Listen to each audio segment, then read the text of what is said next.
While you're decluttering, do you imagine an empty room with one chair, a lamp, and zero personality? Trust me, I used to think that was the only way to live clutter-free. But today, I'm here to show you that decluttering doesn't mean erasing every ounce of warmth from your home. In fact, it's more about creating a space that feels purposeful, not barren. Think about it. If you have kids, pets, or roommates, the idea of extreme minimalism is more stressful than calming, right? Instead, I'm talking about realistic, achievable version of decluttering that's about making space for what really matters. We will go over 12 easy, non-extreme tips to turn your home into a tidy, cozy sanctuary without tossing everything you own out of the window. Let's dive in. Okay, let's start with a big myth that you need to buy storage containers to declutter. How many times have you walked into a store seeing these perfectly stacked bins and thought, if I just had this, my house would look like this? I totally get it. I was once a huge fan of storage bins too, but after years, I realized buying more storage doesn't get rid of clutter. It just organizes it differently. Every time I bought more bins, I just end up filling them with even more stuff. It's like creating pockets of chaos instead of actually order. And honestly, you probably already have more containers than you need. A while back, I needed a soap dish, and instead of buying a new one, I used an old wooden dish I'd forgotten about. Repurposing really saved me money and helped me use what I already had.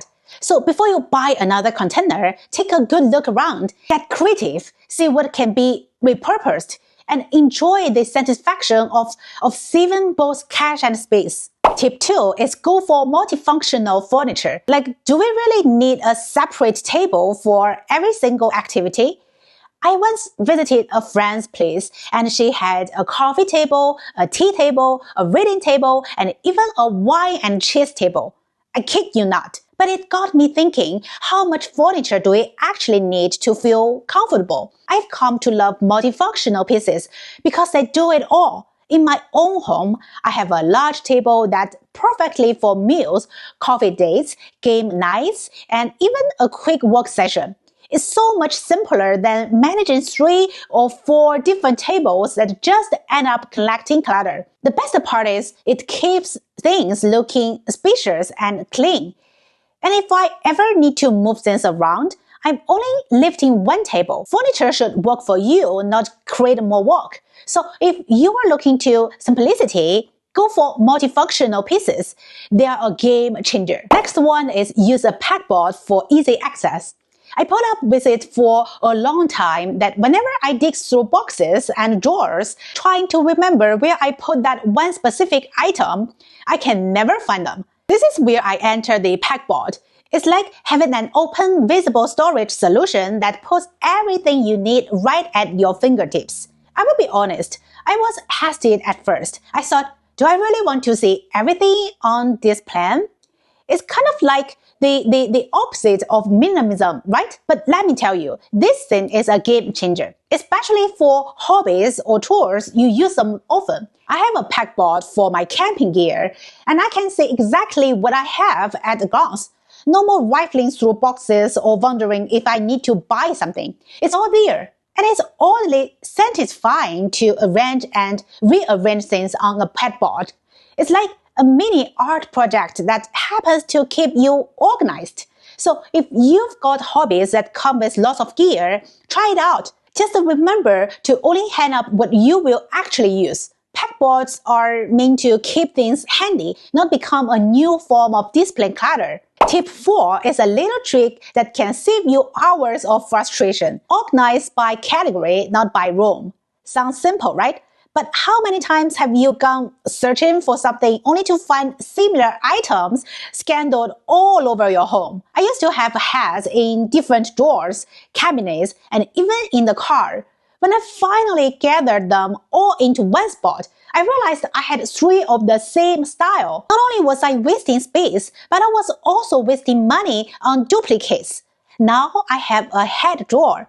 So when I need a hat, I know exactly where to go. Imagine how much time you could save if you know every item's exact spot, right? Simply because you put all like items together. Tip 5 is make a habit of putting things back immediately. Have you ever promised yourself, I will just set this down here for now, and then you spend 10 minutes later trying to remember where here was? Yeah, I used to leave my keys in random spots around the house and then panic when I couldn't find them. So here's a small habit that goes a long way. Put things back right after you use them. It might seem obvious, but it's honestly a game changer for staying organized. Now I have a spot for my keys, my headphones, and even my phone charger. And let me tell you, this little change has saved me so much time and stress. I never realized how much energy I wasted looking for things until I stopped doing it. Plus, there's a weird sense of satisfaction in putting things where they belong. It feels like you're winning at life, one item at a time. Next one is limit sentimental items to one small box. If you are a sentimental collector like me, you probably have boxes full of keepsakes, like old letters, concert tickets, and random souvenirs that you just cannot let it go. I get it. But here's the thing, keeping all that stuff can end up becoming a burden rather than a joy. At one point, I had 3 huge boxes of memories that I never even look at. Finally, I decided to downsize to one small box, only keeping the items that truly brought me joy. Anything else, I took a photo of and stored digitally. It was actually so freeing. Now, when I look at that one box, it's filled with items that genuinely mean something, rather than a chaotic collection of everything I've ever held on to. So, limit yourself to a small memory box. You will be amazed at how much lighter you feel. Tip 7 is create a one in, one out rule. If there's one rule that has single-handedly saved my closet space, it's the one in, one out rule. For every new item I bring in, I have to let go of something old. It sounds tough, but hear me out. It keeps clutter in check without feeling like I'm depriving myself. Let's say I got a new pair of shoes, right? I take a look at my collection and choose an old pair to donate. Not only does it keep my closet manageable, but it also makes me more intentional about my purchases. Do I really need this if it means saying goodbye to something else?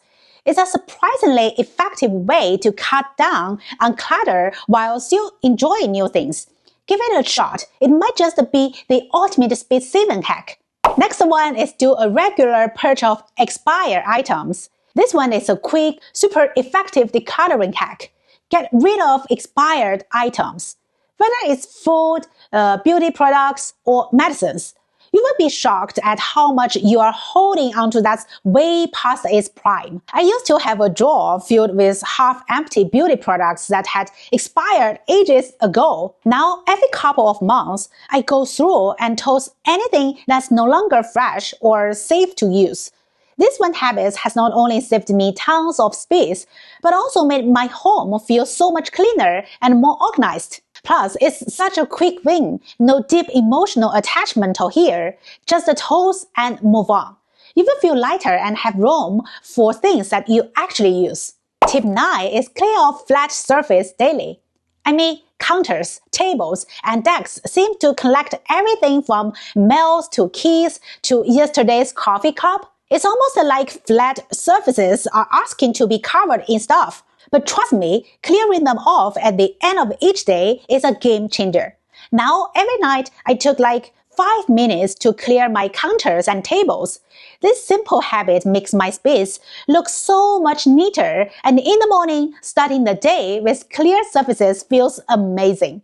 The next one is similar. Keep your kitchen counter clutter-free. I know our kitchen counter used to be like a dumping ground for random stuff like mail, keys, and receipts. Mine used to be too. I finally realized it was just making it harder to cook and enjoy the space. Now I keep my counters as clean as possible. Anything that doesn't belong in the kitchen has to go elsewhere. It's so much easier to prep meals without all that visual clutter, and my kitchen feels way more inviting.